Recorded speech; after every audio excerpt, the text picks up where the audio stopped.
Hey guys, welcome to Terraria with Yak. This is the melee guide for fighting Cryogen on Death Mode, Master Mode. So what you want to do is you want to obtain the Storm Saber and the Celestial Claymores. Those are essential weapons for this fight, and they both will have great purposes in helping you defeat this boss. Next up is the armor. So you'll notice I'm using the Mollusk armor, and that is a bit of a controversial one because you get severely decreased movement speed for this over the alternatives like Palladium armor. Movement speed is not that big of a deal for this boss because it's not really that fast. It doesn't require much movement. It kind of just flies around you. You really aren't the one that doesn't have to do much of the movement. You can kind of just do little dodges here and there like I'm doing, just kind of falling between platforms.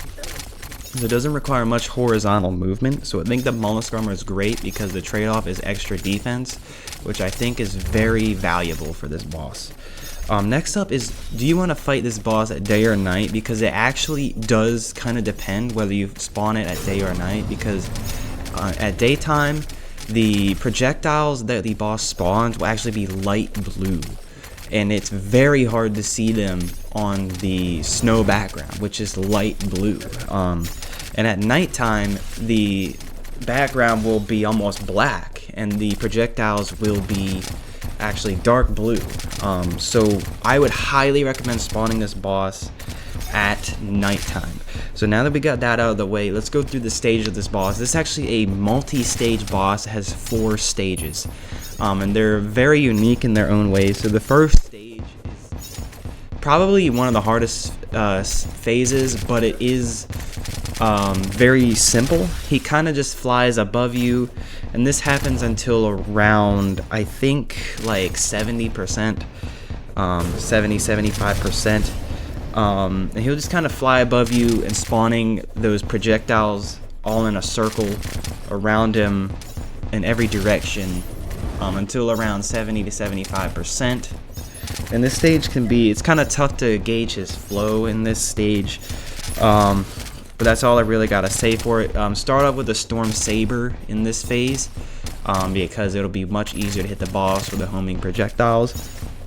Next up, you got the second stage, which again happens around 75%. I think it's 70, where he will stop spawning a lot of projectiles. He'll still spawn them occasionally, but he will now slowly fly towards the player. You know, he'll kind of just, it won't be very aggressive.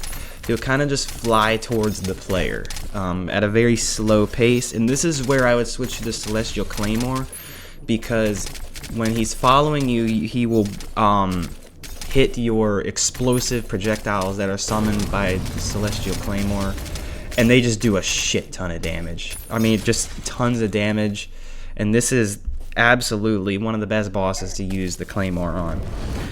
The third stage happens at 50%, and it's mostly the same principles apply, except his dashing towards the player, or his movement towards the player, becomes a lot more aggressive, and it's very fast now. He'll kind of dash every once in a while, so you have to watch out for that, but mostly the same principles apply. Keep using the Celestial Claymore and you'll be fine. And then the fourth stage happens at around 35%, and this is now a combination really of all of the previous stages. He'll dash occasionally, and then what he'll do is after dashing, he'll kind of fly above you again repeatedly and spawning those projectiles. And this is the hardest stage by far. It's the final stage, and this is where you could kind of use the Storm Saber or the Celestial Claymore. In the video, I kept using the Claymore, but I think the Storm Saber might be the safer option because you can always hit the boss. Whereas if he's flying above you, your Claymore is kind of useless because the projectiles that you spawn don't hit the boss because he's flying above you, not near you. But you know, also make sure to have buffs on. I'm using the Iron Skin Swiftness and the Regen Potion, so that's really good. And I also have the Sharpening Station. If you're melee, be using the Sharpening Station, or any other class, use the appropriate station. That's really it. I'm using the Mollusk. You can use Palladium armor, it's okay, but I think for this boss specifically, the Mollusk armor is the way to go. But thank you everybody for watching. Have a good one.